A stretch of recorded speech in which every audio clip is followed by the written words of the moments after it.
को कतई भी अच्छा नहीं लगा है। जबकि इससे पहले केंद्र की रही भाजपा सरकार ने सत्ता का दुरुपयोग करके मेरे ऊपर व मेरे माँ बाप, भाई बहन एवं अन्य रिश्ते नातों आदि के ऊपर भी अनेकों गलत एवं फर्जी केस दर्ज करा के हम सभी को जबरदस्ती इनकम टैक्स व सीबीआई आदि के जंजाल में फंसाकर हमारी छवि को धूमिल करने का हर संभव पूरा प्रयास किया है। इसके साथ साथ आगे चलकर इन सब मामलों में केंद्र की रही कांग्रेसी सरकार ने भी हमें न्याय देने के बजाय बल्कि काफी उलझा दिया था और तब फिर हमें इन सब के विरुद्ध माननीय कोर्ट में भी जाना पड़ा है, जहां हमें न्याय मिला है। इस प्रकार से ये सब भी हमें काफी कुछ झेलना पड़ा है, लेकिन ऐसे विकट व संघर्ष भरे हालातों में भी हमने बाबा साहब डॉक्टर भीमराव अंबेडकर के बताए हुए रास्तों पर चलकर यहाँ उत्तर प्रदेश बेरोजगारों, किसानों, वकीलों, कर्मचारियों, व्यापारियों एवं अन्य मेहनतकश लोगों के साथ साथ यहाँ छात्रों, युवाओं, महिलाओं व बुजुर्गों आदि के भी हितों में काफी महत्वपूर्ण कार्य किए हैं, जिनसे इन्हें काफी ज्यादा लाभ पहुंचा है। इनके साथ साथ हमारी पार्टी की रही सरकार ने प्रदेश में अपराध नियंत्रण एवं कानून व्यवस्था को भी चुस्त व दुरुस्त करने के लिए यहाँ जाति, धर्म व दलगत राजनीति से ऊपर उठकर कार्य किए हैं, ताकि प्रदेश में अमन चैन व शांति व्यवस्था आदि कायम रहे, जिसकी प्रदेश में उस समय काफी जरूरत भी थी। साथ ही कानून व्यवस्था के मामले में हमने यहाँ हर स्तर पर अन्याय, अपराध व भय मुक्त वातावरण भी पैदा किया है। इस प्रकार से हमारी पार्टी की पूर्ण बहुमत की रही सरकार ने यहाँ सर्व समाज के लोगों को हर मामले में व हर स्तर पर सर्वजन हिताय व सर्वजन सुखाय की नीतियों पर आधारित ही यहाँ काफी बेहतरीन सरकार दी है, जिसे प्रदेश की जनता अभी तक भी भुला नहीं पा रही है। और खासकर हमने रोटी रोजी देने के मामले में सर्व समाज में से यहाँ गरीबों, दलितों एवं अन्य उपेक्षित वर्गों के लोगों को काफी हद तक उन्हें आत्मनिर्भर भी बनाया है, जिनके यहाँ वर्षों से सभी विरोधी पार्टियों की रही सरकारों की जातिवादी, संकीर्ण व पूंजीवादी सोच होने के कारण काफी ज्यादा उपेक्षा की गई है। इतना ही नहीं बल्कि हमने वर्तमान केंद्र की सरकार की तरह अपने राजनीतिक स्वार्थ में इनके टैक्स के पैसों से ही थोड़ा सा मुफ्त में राशन देकर इनको अपना गुलाम व लाचार नहीं बनाया है, अर्थात इनको दूसरों के ऊपर निर्भर नहीं रखा है। इसके साथ साथ हमारी पार्टी की रही सरकार ने देश में यहाँ बहुजन समाज में समय समय पर जन्मे अपने महान संतों, गुरुओं व महापुरुषों में भी खासकर महात्मा ज्योतिराव फूले, छत्रपति शाहू जी महाराज, नारायण गुरु, बाबा साहब डॉक्टर भीमराव अंबेडकर, मान्यवर श्री कांशीराम जी, संत गुरु रविदास जी व गौतम बुद्ध आदि को भी विभिन्न रूपों में पूरा आदर सम्मान दिया है। जो ये सब यहाँ जातिवादी पार्टियों को कतई भी रास नहीं आ रहे हैं, और इस मामले में समाजवादी पार्टी तो सबसे आगे रही है। और अब ये समाजवादी पार्टी यहाँ अपने राजनीतिक स्वार्थ में जबरन पीडीए आदि की हवाई बातें करके इन वर्गों को गुमराह करने में लगी है, जबकि हमारी पार्टी की रही सरकार ने अपने संतों,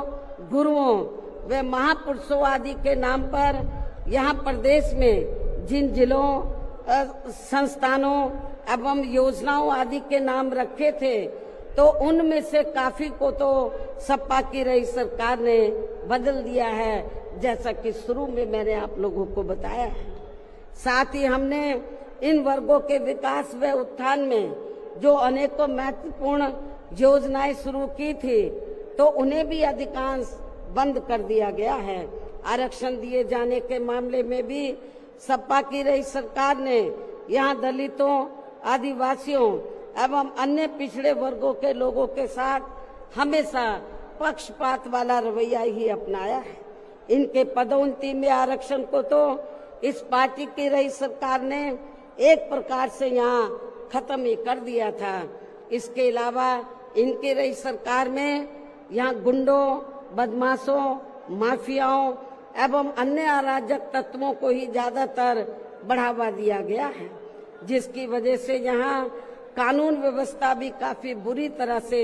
चरमरा गई थी। और अब अधिकांश मामलों में लगभग यही स्थिति हमें यह वर्तमान बीजेपी की सरकार में भी देखने के लिए मिल रही है। जबकि आजादी के बाद, इनसे पहले यहाँ शुरू में काफी वर्षों तक कांग्रेस पार्टी के रहे शासनकाल में तो इन वर्गों का हर स्तर पर काफी ज्यादा शोषण व उत्पीड़न आदि हुआ है। एक प्रकार से कुल मिलाकर यहाँ यूपी में कांग्रेस पार्टी का भी ज्यादातर जातिवादी, संकीर्ण व पूंजीवादी सोच के आधार पर ही शासन चलता रहा है। और सन 1975 में देश में लगी इमरजेंसी में तो कांग्रेस पार्टी की रही सरकार ने यहाँ बाबा साहब के संविधान को भी काफी हद तक प्रभावहीन ही बना दिया था, जिसकी आड़ में अब इस पार्टी के लोग आए दिन किस्म किस्म की नाटकबाजी करते रहते हैं। संविधान को हाथ में लेकर किस्म किस्म की नाटकबाजी करते रहते हैं। इसके साथ साथ कांग्रेस पार्टी ने हर प्रकार के हथकंडे इस्तेमाल करके बाबा साहब डॉक्टर भीमराव अंबेडकर को संसद में भी चुनकर नहीं जाने दिया था। इसके अलावा केंद्र में इसी कांग्रेस पार्टी की रही सरकार ने भारतीय संविधान के मूल निर्माता एवं उपेक्षित वर्गों के मसीहा परम पूज्य बाबा साहब डॉक्टर भीमराव अंबेडकर को भारत रत्न की उपाधि से भी सम्मानित नहीं किया था। इसके बाद फिर इनकी मूवमेंट को आगे गति देने वाले मान्यवर श्री कांशीराम जी को भी उनके देहांत के बाद केंद्र में रही इसी कांग्रेस पार्टी की सरकार ने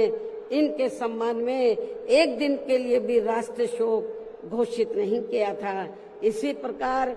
समाजवादी पार्टी की भी सरकार ने एक दिन के लिए भी राजकीय शोक घोषित नहीं किया था। साथ ही इन्होंने देश में पिछड़े वर्गों की आरक्षण संबंधी मंडल कमीशन की रिपोर्ट को भी लागू नहीं किया था, जिसे फिर बीएसपी के अथक प्रयासों से श्री बीपी सिंह जी की रही सरकार में ही लागू किया गया था। इसके साथ साथ उसी समय ही बाबा साहब डॉक्टर भीमराव अंबेडकर जी को भी भारत रत्न की उपाधि से सम्मानित किया गया था। इसी प्रकार अब बीजेपी व अन्य जातिवादी पार्टियों के भी शासनकाल में इन वर्गों का शोषण व उत्पीड़न आदि होना अभी तक भी बंद नहीं हुआ है। इसके अलावा इनकी सरकारों में भी जनता को लुभाने के लिए आए दिन घोषणाएं, शिलान्यास व उद्घाटन आदि तो काफी किए जाते हैं, लेकिन इनसे भी जनता को कोई खास लाभ मिलने वाला नहीं है, क्योंकि ये कागजी व हवाई ज्यादा और जमीनी हकीकत में बहुत कम होते हैं। ऐसी स्थिति में आप लोगों को पूरे देश में सर्वजन हिताय व सर्वजन सुखाय की नीतियों पर आधारित ही अपनी पार्टी को ही हर मामले में मजबूत बनाकर इसे केंद्र एवं राज्यों की भी सत्ता में लाना बहुत जरूरी है। और अब पार्टी के लोगों को यहाँ उत्तर प्रदेश सहित देश के अन्य जिन भी राज्यों में कुछ समय के बाद जो एक साथ विधानसभा के आम चुनाव होने वाले हैं, तो उनको वहां भी ऐसी सभी विरोधी पार्टियों को सत्ता में आने से जरूर रोकना है। और खासकर यहाँ यूपी में तो इनको अपनी पार्टी बीएसपी की ही फिर से अकेले पूर्ण बहुमत की सरकार बनाना बहुत जरूरी है, जिसे यहाँ कांग्रेस, बीजेपी, सपा व अन्य सभी विरोधी पार्टियां किस्म किस्म के षड्यंत्र व हथकंडे आदि इस्तेमाल करके इसे रोकने का हर संभव पूरा प्रयास करेगी। और इस संदर्भ में वैसे आप लोगों को ये मालूम है कि सन 2007 में यूपी में बीएसपी की ही अकेले ही पूर्ण बहुमत की सरकार बनने के बाद फिर बीएसपी की सर्वजन हिताय व सर्वजन सुखाय की रही कार्यशैली से पूरे देश में बीएसपी के बढ़ते हुए प्रभाव को देखकर फिर यहाँ सभी जातिवादी, संकीर्ण व पूंजीवादी पार्टियों ने अंदर अंदर आपस में एकजुट होकर अपनी पार्टी को यहाँ सत्ता में वापस नहीं आने दिया है। साथ ही देश के अन्य राज्यों में भी अपनी पार्टी को आगे नहीं बढ़ने दिया है, क्योंकि बीएसपी के यहाँ अकेले ही सत्ता में आने पर यहाँ यूपी में सन 2007 में बीएसपी के यहाँ अकेले ही सत्ता में आने पर इनको ये डर था, सभी जो जातिवादी पार्टियां हैं इनको ये डर था कि यदि बीएसपी को आगे बढ़ने से नहीं रोका गया तो फिर ये पार्टी केंद्र की सत्ता तक भी जरूर पहुंच सकती है, जिससे घबराकर फिर बीएसपी को पुनः या सत्ता में आने से व पूरे देश में भी आगे बढ़ने से रोकने के लिए फिर हुआ ये कि इसके बाद फिर खासकर यूपी में जो भी विधानसभा व अन्य राज्यों में भी विधानसभा व देश में लोकसभा के आम चुनाव हुए हैं, तो उन सभी चुनावों में यहाँ कांग्रेस, बीजेपी, सपा व अन्य सभी विरोधी पार्टियों ने अपनी खासकर जातिवादी मानसिकता के तहत चलकर वे अंदर अंदर आपस में एकजुट होकर तथा किस्म किस्म के हथकंडे इस्तेमाल करके फिर बीएसपी को इन्होंने कामयाब नहीं होने दिया। सारी जातिवादी पार्टियां अंदर अंदर एक हो गई थी। एक होकर इन्होंने जहां जहां बीएसपी जीत रही थी तो वहां इनको हराया, जो विरोधियों के कैंडिडेट जीत रहे थे उनको इन्होंने अपना वोट ट्रांसफर कराया। इसके साथ ही फिर बाकी रही से कमी ईवीएम में की गई धांधली के जरिए पूरी कर दी गई, जबकि वर्तमान हालातों में ईवीएम के काफी विरोध के चलते ये ईवीएम वाला सिस्टम कभी भी खत्म किया जा सकता है। अब ईवीएम का विरोध बहुत हो रहा है और फिर उन्हें यहाँ बैलेट पेपर वाला सिस्टम लागू हो सकता है।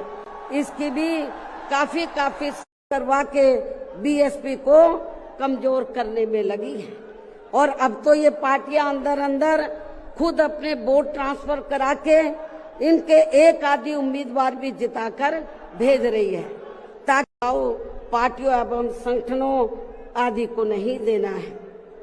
बल्कि अपनी एकमात्र हितैषी पार्टी बीएसपी को ही देना है, ताकि बीएसपी फिर से अपना बेहतर रिजल्ट लाकर पुणे या यूपी की सत्ता में वापस हो सके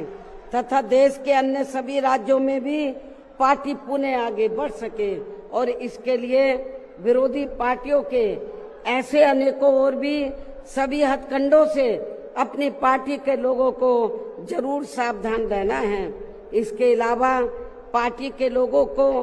सचेत करने के उद्देश्य से यहाँ मैं ये भी कहना चाहूंगी कि पिछले कुछ समय से दुनिया के अनेकों देश किसी न किसी मुद्दे को लेकर हुए बवाल व हिंसा आदि से काफी ग्रसित रहे हैं और ये सिलसिला अभी भी जारी है। लेकिन अपने भारत देश को भी जैसे इसका कुछ नजला लगना शुरू ही हुआ था तो उसे फिर तुरंत में ही केंद्र व संबंधित राज्य सरकारों ने सख्ती से निपटा है, जिससे केंद्र व सभी राज्य सरकारों को आगे भी काफी सतर्क रहना होगा। इतना ही नहीं बल्कि देश में आम जनहित के मुद्दों पर आवाज उठाने की बजाय जो पिछले कुछ समय से यहाँ स्वार्थी व शरारती तत्व एक दूसरे के देवी देवता, खुदा व धर्म आदि को लेकर तथा इन पर आए दिन नए नए मुद्दों को निकालकर देश में बवाल व हिंसा आदि पैदा करने की कोशिश में लगे रहते हैं और फिर इनकी आड़ में राजनीति करते हैं। ये भी देश हित में ठीक नहीं है, जबकि इन सब मामलों में सभी को भारतीय संविधान के मुताबिक चलना चाहिए। साथ ही सभी धर्मों का पूरा आदर सम्मान भी करना चाहिए और इनके सदियों से चले आ रहे धार्मिक नियम, मान्यताएं व परंपराएं आदि में भी किसी को दखल देना उचित नहीं है और ना ही इनकी आड़ में आई लव आदि की कोई राजनीति नहीं करनी चाहिए। इसके अलावा जहां तक पिछले दिनों जम्मू कश्मीर के पर्यटक स्थल पहलगांव में हुई आतंकी घटना का सवाल है, जिसमें काफी महिलाओं के सिंदूर उजड़ गए थे, तो ये अत्यंत ही दुखद व चिंता की बात है। हालांकि इस घटना को होने से रोका जा सकता था, बशर्ते यदि उस समय सरकार द्वारा इस पर्यटक स्थल पर सुरक्षा का उचित प्रबंध किया होता, जो नहीं किया गया था। साथ ही हमारी विदेश नीति भी हमेशा देश व जनहित में ही होनी चाहिए और इस मामले में अभी हाल ही में अमेरिका द्वारा लगाए गए भारी टैरिफ से भी केंद्र सरकार को काफी सचेत रहने की जरूरत है और इसी परिप्रेक्ष्य में इन्होंने स्वदेशी उत्पाद को बढ़ावा देने पर जोर देकर जो देश को आत्मनिर्भर बनाने की बात कही है, तो ये हवाई ना होकर बल्कि जमीनी हकीकत में भी लोगों को होता हुआ नजर आना चाहिए, जिसका फिर हमारी पार्टी भी जरूर स्वागत करेगी। और अब इन सब बातों को मद्देनजर रखते हुए पूरे देश में अपनी पार्टी को हर स्तर पर मजबूत बनाना व इसे आगे बढ़ाना भी बहुत जरूरी है और खासकर इस बार यूपी में बीएसपी की अकेले ही पूर्ण बहुमत की यहाँ सरकार जरूर बनाना है और ये इसलिए भी बहुत जरूरी है क्योंकि बीएसपी के सत्ता से हटने के बाद जब से यहाँ सपा व बीजेपी की सरकार बनी है, तो तब से यहाँ पूर्व की रही कांग्रेसी सरकार की तरह ही इनकी भी सरकारों में सर्व समाज में से खासकर यहाँ गरीबों, दलितों एवं अन्य पिछड़े वर्गों के लोगों का सही से विकास व उत्थान आदि नहीं हो पा रहा है और अब इनमें गरीबी एवं बेरोजगारी आदि काफी ज्यादा बढ़ गई है। साथ ही इनके ऊपर हो रही जुल्म जाति आदि भी काफी चरम सीमा पर पहुंच चुकी है। इनकी बहन बेटियां भी अधिकांश सुरक्षित नहीं रही है। इसके साथ ही इन वर्गों के लोगों को यहाँ आरक्षण का भी सही से पूरा लाभ नहीं मिल पा रहा है। हालांकि इस संबंध में आप लोगों को ये मालूम है कि इनके आरक्षण को लेकर अभी तक जितने भी मान्य कोर्ट के फैसले आए हैं,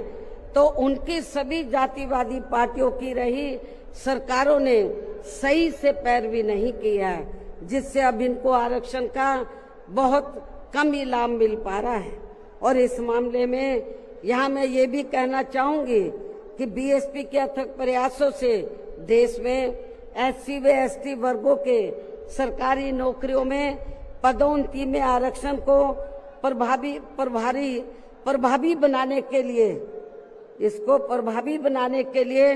जब केंद्र की रही कांग्रेसी सरकार में संवैधानिक संशोधन विधेयक संसद में लाया गया था, तो तब उसे कांग्रेस पार्टी ने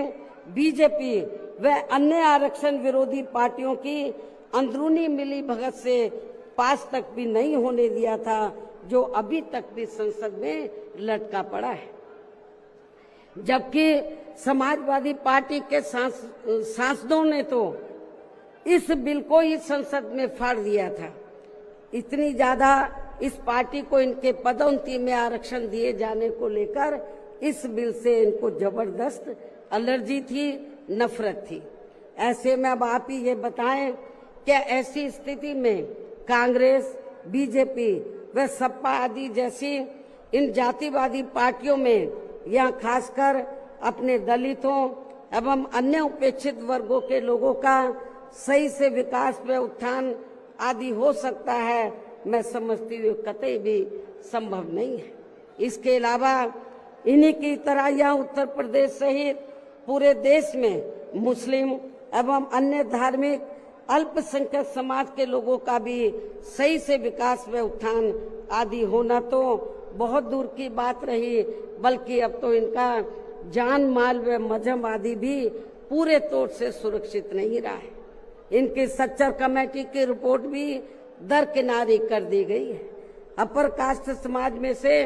गरीब लोगों की तथा विभिन्न क्षेत्रों में लगे लोगों की भी स्थिति हमें कोई खास अच्छी नजर नहीं आ रही है। वैसे भी इन सब मामलों में केंद्र व राज्य सरकारों के भी अधिकांश कार्य सरकारी फाइलों में ही सिमट कर रह जाते हैं, ये भी छिपा नहीं है। कानून व्यवस्था भी यूपी सहित पूरे देश में कोई खास अच्छी नहीं है। हर प्रकार के अपराध भी काफी बढ़ रहे हैं। ऐसे में ये विरोधी पार्टियां सत्ता में आने के लिए खासकर चुनाव के समय में अपने अपने चुनावी घोषणा पत्रों में जो किस्म किस्म के लुभावने वायदे करती हैं, तो उनको फिर ये पार्टियां सत्ता में आने के बाद 50% भी लागू नहीं करती हैं। साथ ही इनके गलत आर्थिक नीतियों की वजह से पूरे देश में गरीबी, बेरोजगारी व महंगाई आदि भी लगातार बढ़ती जा रही है, जिन पर पर्दा डालने के लिए अब ये पार्टियां आए दिन किस्म किस्म के हथकंडे इस्तेमाल करती रहती हैं। इतना ही नहीं, बल्कि अब तो सत्ता एवं विपक्ष अंदर अंदर मिलकर वे अपनी जातिवादी मानसिकता के तहत चलकर यहाँ बाबा साहब डॉक्टर भीमराव अंबेडकर द्वारा निर्मित किए गए इनके मानवतावादी व समता मूलक भारतीय संविधान को भी बदलकर इसे ये पुराने वाले जातिवादी ढांचे में ही परिवर्तित करना चाहते हैं, जिसके लिए इनके साधु संत भी आए दिन पैरवी करते रहते हैं, जिसे हमारी पार्टी बीएसपी कतई भी बदलने नहीं देगी, चाहे इसके लिए हमें कितना भी संघर्ष क्यों ना करना पड़े। तभी फिर यहाँ दलितों, आदिवासियों, पिछड़े वर्गों एवं अन्य उपेक्षित वर्गों के लोगों के कानूनी अधिकार सुरक्षित व बचे रह सकते हैं। वरना इन वर्गों के लोगों को अभी तक थोड़ा बहुत जो भी लाभ मिल रहा है, तो फिर यहाँ संविधान बदलने पर ये काफी कुछ खत्म ही हो जाएगा, जिन्हें बचाने व बरकरार रखने के लिए इन सभी वर्गों के लोगों को बीएसपी के झंडे तले आपस में एकजुट होना बहुत जरूरी है। साथ ही अपनी बीएसपी पार्टी को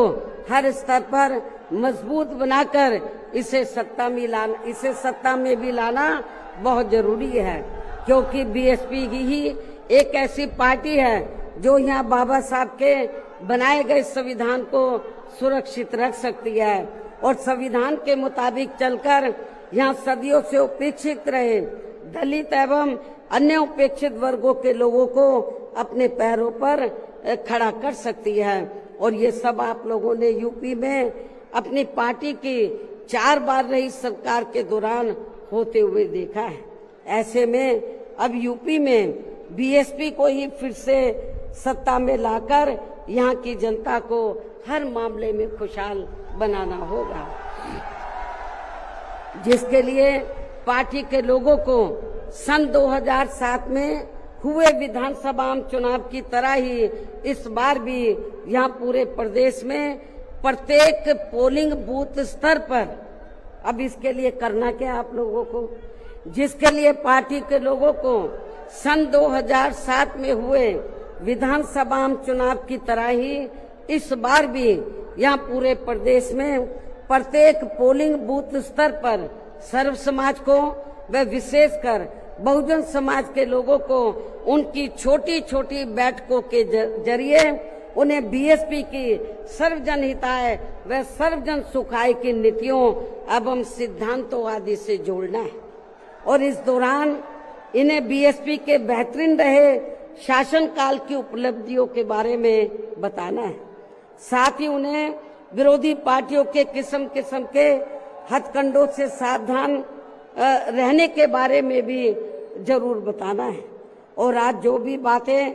मैं आप लोगों के सामने रख रही हूं तो उन्हें भी इन छोटी छोटी बैठकों में जरूर बताना है। और यदि पार्टी के लोग मेरी इन सब बातों पर सही से अमल कर लेते हैं तो फिर इस बार अपनी पार्टी के हाथों में यहाँ सत्ता जरूर आ जाएगी। इसके अलावा जहां तक अपनी पार्टी के लिए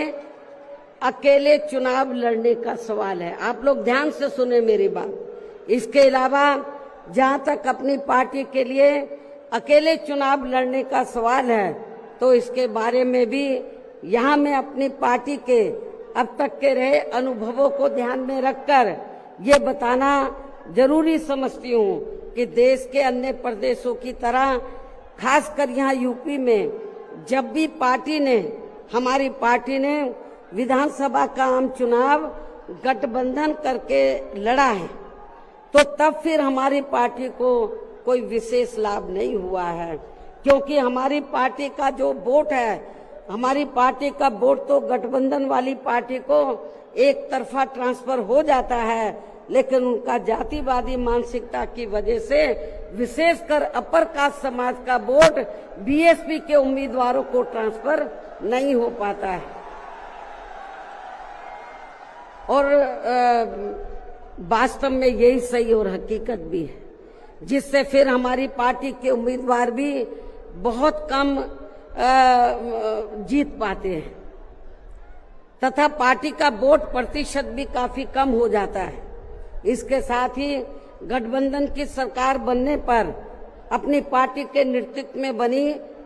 ये सरकार समय से पहले ही गिर जाती है। जब हम गठबंधन करके चाहे चुनाव लड़ें, वोट प्रतिशत भी कम होता है, सरकार बनाए तो समय से पहले ही गिर जाती है। जैसे सन 1993 में बीएसपी ने सपा से गठबंधन करके यहाँ यूपी में विधानसभा का आम चुनाव लड़ा था तो पार्टी केवल 67 सीटें ही जीत पाई थी। उसके बाद फिर 1996 में पार्टी ने कांग्रेस पार्टी से गठबंधन करके यहाँ विधानसभा का आम चुनाव लड़ा था तो तब फिर पार्टी केवल 67 सीटें ही जीत पाई थी। पहले भी 67, उसके बाद में भी 67। और जब सन 2002 में पार्टी ने यूपी विधानसभा का आम चुनाव अकेले लड़ा था तो तब पार्टी लगभग 100 सीटें जीत गई थी सन 2002 में, जिसमें पार्टी के 2 जीते हुए आजाद उम्मीदवार भी शामिल हैं, जिनको किन्हीं कारणवश सिंबल समय से नहीं मिल पाया था। और फिर इससे पार्टी के लोगों का काफी मनोबल भी बढ़ा था। लेकिन यहाँ खास ध्यान देने की बात यह है कि पार्टी इन तीनों बार गठबंधन की बनी सरकार में अपना कभी भी समय पूरा नहीं कर पाई। हमने तीनों बार जब गठबंधन करके सरकार बनाई तो कभी भी अपना समय पूरा नहीं कर पाई है, अर्थात समय से पहले ही गिर गई है। आप रिकॉर्ड उठाकर देख लो। इसके बाद सन 2007 में पार्टी ने फिर से अकेले यहाँ यूपी में विधानसभा का आम चुनाव लड़ा था तो तब फिर अपनी पार्टी 200 से ऊपर सीटें जीत गई थी। और फिर हमने यहाँ यूपी में पहली बार पूरे 5 साल के लिए अकेले ही अपनी पार्टी की पूर्ण बहुमत की सरकार बनाई थी। और इस दौरान हमने सर्व समाज के हित में काफी ऐतिहासिक कार्य किए थे। ऐसे में पार्टी द्वारा गठबंधन करके चुनाव लड़ने से या फिर गठबंधन की सरकार बनाने से भी यहाँ सर्व समाज में से खासकर गरीबों एवं बहुजन समाज के लोगों का सही से विकास व उत्थान आदि नहीं हो सकता है। इसलिए इस बार यहाँ यूपी विधानसभा के होने वाले आम चुनाव में अब तक के रहे अनुभवों के मुताबिक हमारी पार्टी ने सन 2007 की तरह ही अकेले ये चुनाव लड़ने का फैसला लिया है। वैसे मुझे ये पूरा भरोसा है कि आज के कार्यक्रम में अपने खुद के पिछले सभी रिकॉर्ड तोड़ते हुए उम्मीद से कई गुना ज्यादा लाखों की संख्या में आई ये अपार भीड़ इस बार यहाँ यूपी में होने वाले विधानसभा आम चुनाव में अपनी पार्टी को सत्ता में जरूर लाएगी। और इसके लिए अभी से ही पार्टी के लोगों को यहाँ विरोधी पार्टियों के पुराने व नए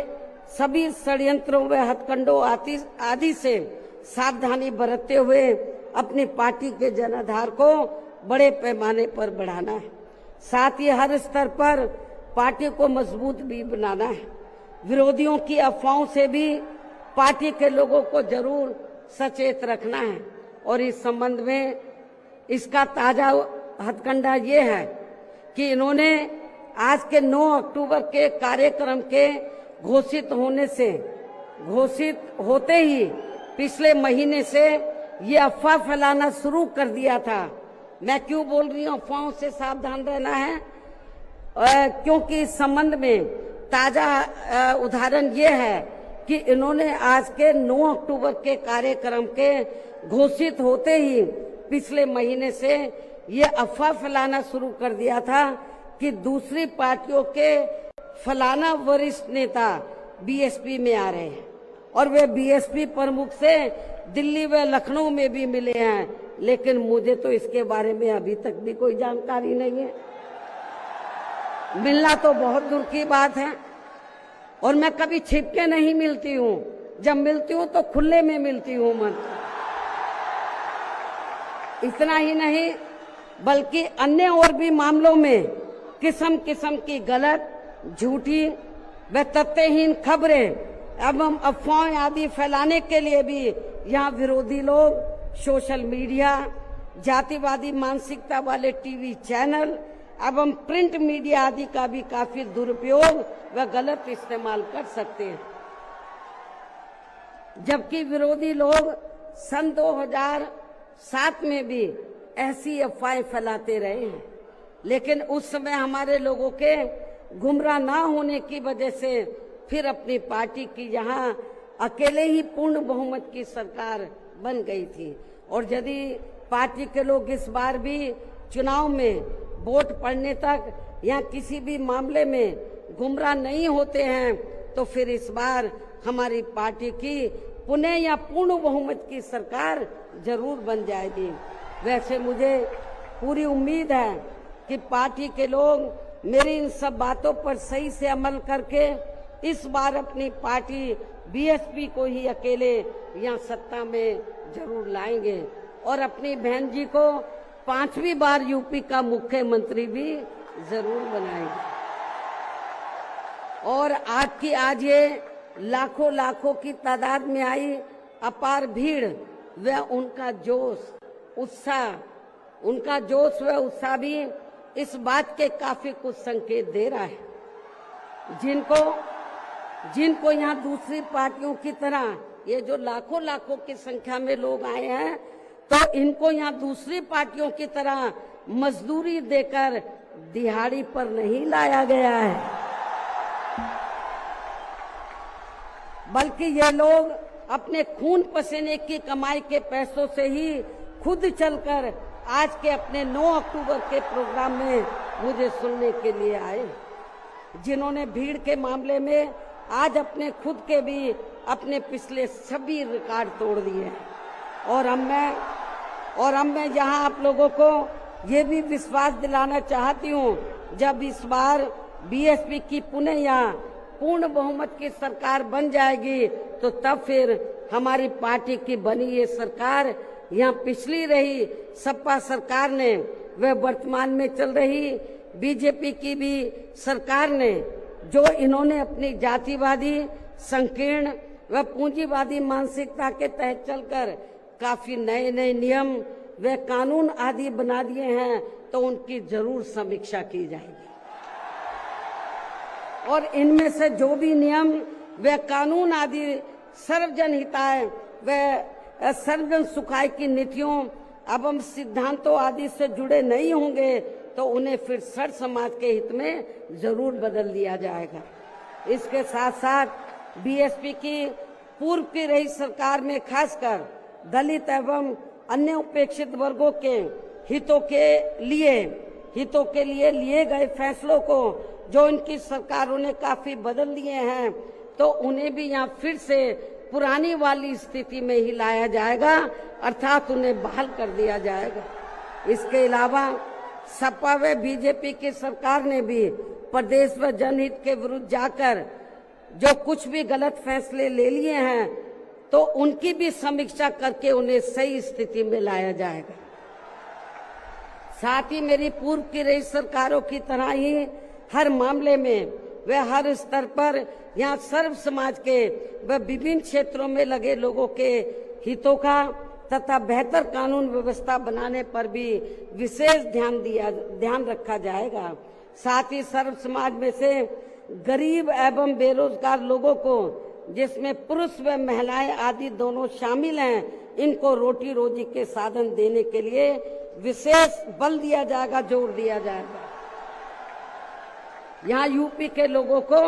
रोटी रोजी के मामले में पलायन नहीं करना पड़ेगा, आपको अपने प्रदेश में ही रोटी रोजी के साधन दिए जाएंगे। और इन सब मामलों में सर्व समाज में से खासकर गरीबों, दलितों, आदिवासियों, पिछड़े वर्गों, मुस्लिम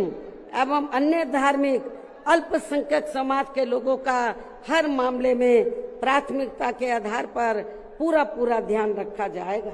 और इन सब कार्यों के लिए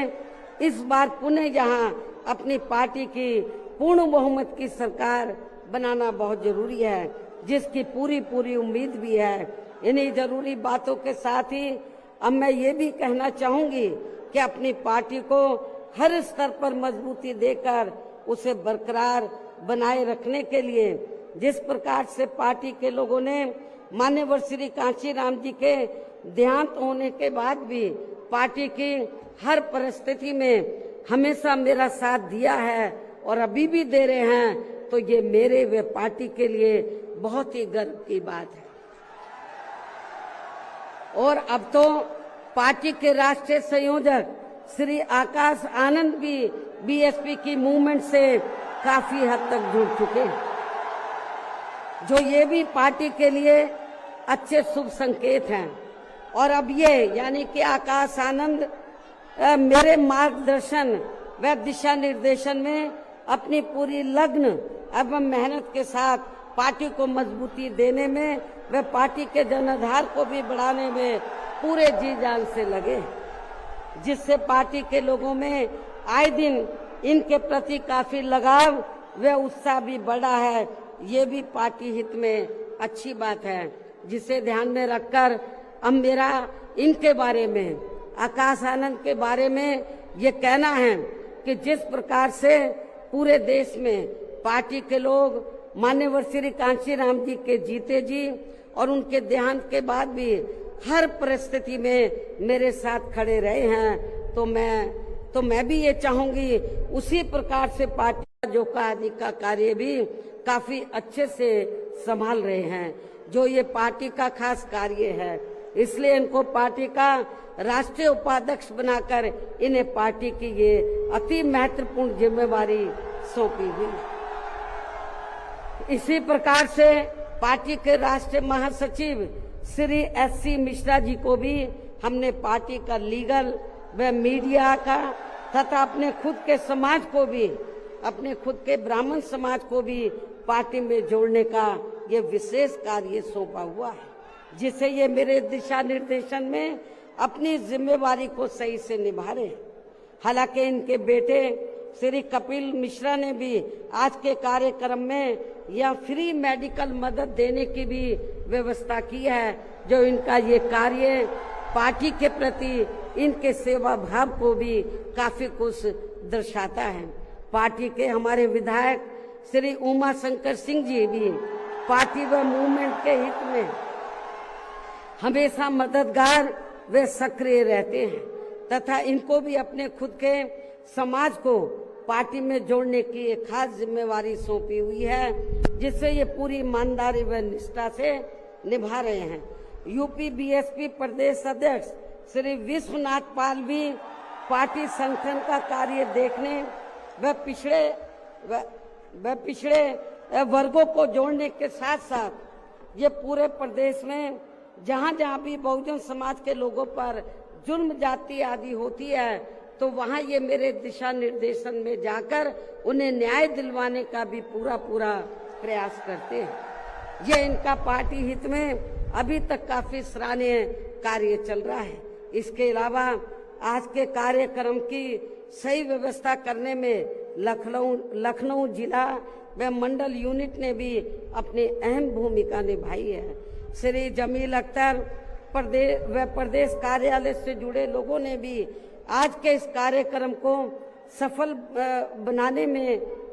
में कोई कमी नहीं छोड़ी है और ये सभी लोग भी बधाई के पात्र हैं। साथ ही प्रदेश के सभी छोटे बड़े पदाधिकारियों एवं कार्यकर्ताओं आदि की भी कड़ी मेहनत मेन कमाल आप लोगों का है, जिनको अब मेन कमाल आप लोगों का है। साथ ही प्रदेश के सभी छोटे बड़े पदाधिकारियों एवं कार्यकर्ताओं आदि की भी कड़ी मेहनत व उनके अथक प्रयासों से आज मान्यवर श्री कांशीराम जी की पुण्यतिथि के कार्यक्रम में पूरे उत्तर प्रदेश के कोने कोने से लाखों की संख्या में पार्टी के जो लोग इनको अपने श्रद्धा सुमन अर्पित करने तथा मुझे भी सुनने के लिए यहाँ आए हैं। साथ ही आपके पड़ोसी राज्य उत्तराखंड स्टेट से भी पार्टी के कुछ लोग आपके यहाँ इस कार्यक्रम से काफी कुछ सीखने के लिए आए हुए हैं, तो उन सभी का भी मैं दिल से धन्यवाद अदा करती हूँ। हालांकि हमने कोई बाहर के लोगों को इधर नहीं बुलाया है, वो चोरी से अपने आप ही आ गए पूरे देश से और छिपकर कहीं बैठे हुए हैं कि बहन जी कहीं नाराज ना हो जाए। लेकिन मैं नाराज नहीं हो रही, आप लोगों ने आप आ भी गए हैं, आपका भी मैं थैंक्स अदा करती हूँ। लेकिन अब आप लोगों को अपने राज्यों में जाकर यहाँ जो कुछ मैंने बोला है उन सब बातों पर अमल करते हुए तो आप लोगों को पार्टी के जनाधार को आगे बढ़ाना है। तो जिन्होंने बहुत, क्योंकि जो भी लोग हैं तो बहुत कुछ यहाँ सीखने के लिए आए हैं। वो किस लिए आए हैं? वर्कर है थोड़े से बेचारे थोड़े कि जब बहन जी हमारे स्टेट में आएगी तो हम लोग भी यूपी से पीछे नहीं रहेंगे, हम लोग भी बड़ा प्रोग्राम करके दिखाएंगे। तो जिन्होंने पूर्व की तरह ही यानी कि पूरे यूपी से जो बड़ी तादाद में लोग आए हैं तो इनको मैंने जैसे आपको बताया दूसरी पार्टियों की तरह हम लोग दिहाड़ी पे नहीं लाए हैं, मजदूरी पे।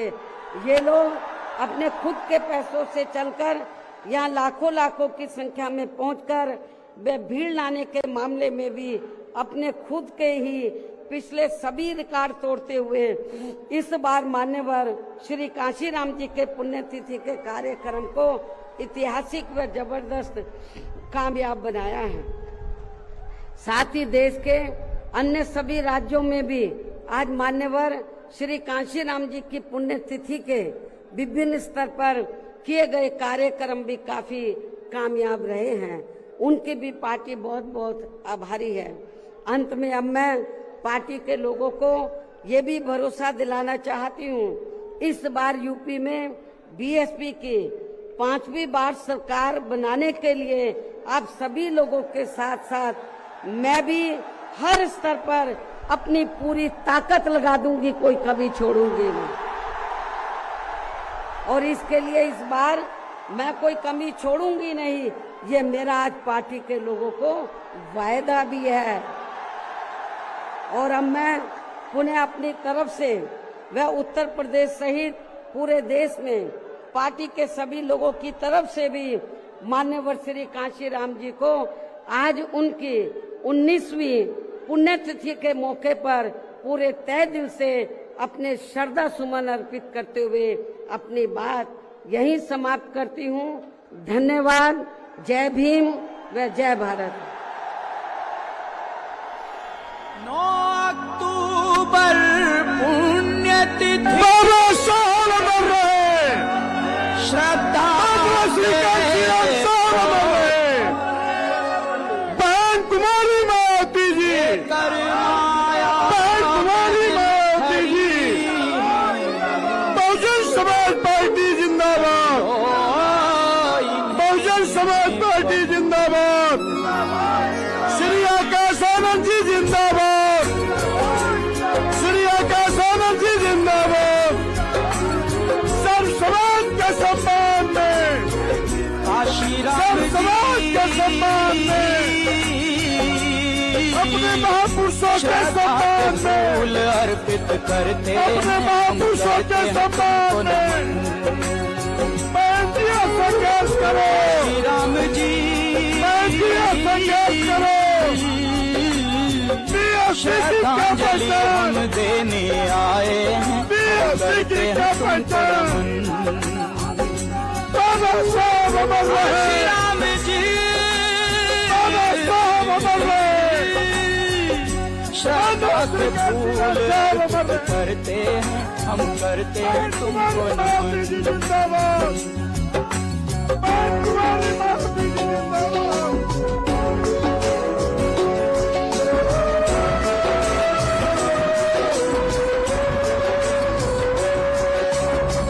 मसीहा गरीबों के तुम बन के आए देश में, देवता थे आप कोई मानव के भेष में। मसीहा गरीबों के तुम बन के आए देश में, देवता थे आप कोई मानव के भेष में। प्यारे आप हो हिंदुस्तान के एक अनमोल सितारे, कांशीराम जी। श्रद्धा के फूल अर्पित करते हैं, हम करते हैं तुमको नमन।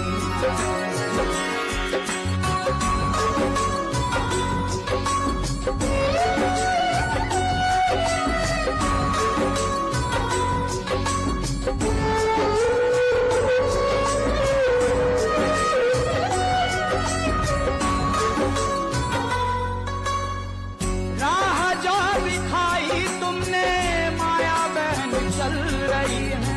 सर्व समाज को लेकर आगे वो बढ़ रही है। राह जो दिखाई तुमने माया बहन चल रही है, सर्व समाज को लेकर आगे वो बढ़ रही है। परिवर्तन की लहर चली है, नई क्रांति आई हो। कांशीराम जी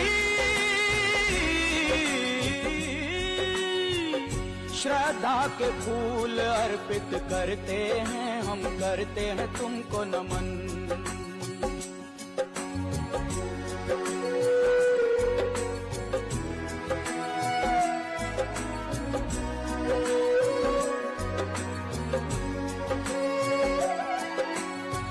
कर्म के पुजारी तुम तो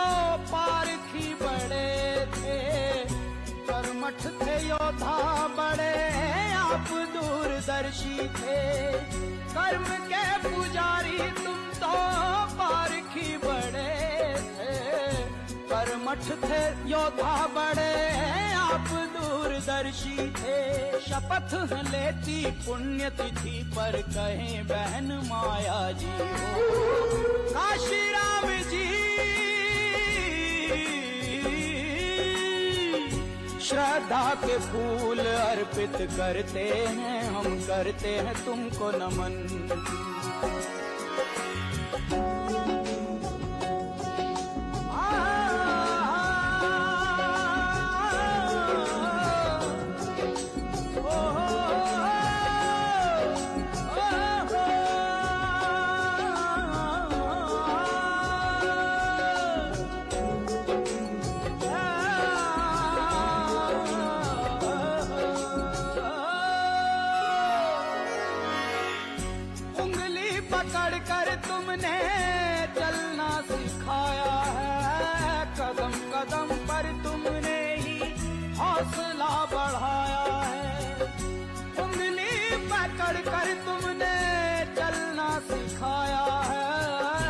कदम कदम पर तुमने हौसला बढ़ाया है, राह दिखाते आज भी हमको तुम ही नजर हो आते हो। काशी राम जी श्रद्धा के फूल अर्पित करते हैं, हम करते हैं तुमको नमन।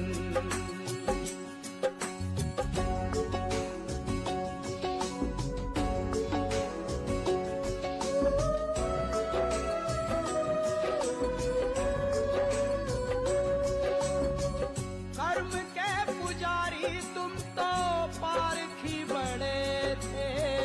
गरीबों के हक की खातिर आप ही लड़े थे। कर्म के पुजारी तुम तो पारखी बड़े थे, गरीबों के हक की खातिर आप ही लड़े थे। सोती कौम जगाई आपने, नई चेतना लाए हो। काशी राम जी श्रद्धा के फूल अर्पित करते हैं, हम करते हैं तुमको नमन।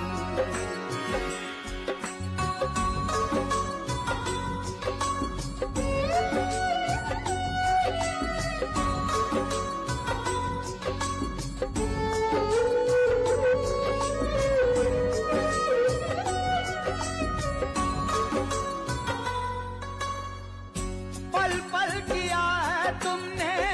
संघर्ष कितना, सभी हो समान यही देखते थे सपना। पल पल किया है तुमने संघर्ष कितना, सभी हो समान यही देखते थे सपना। सपना सच कर रही है माया, बहना देखे जमाना हो। काशी राम जी श्रद्धा के फूल अर्पित करते हैं, हम करते हैं तुमको नमन।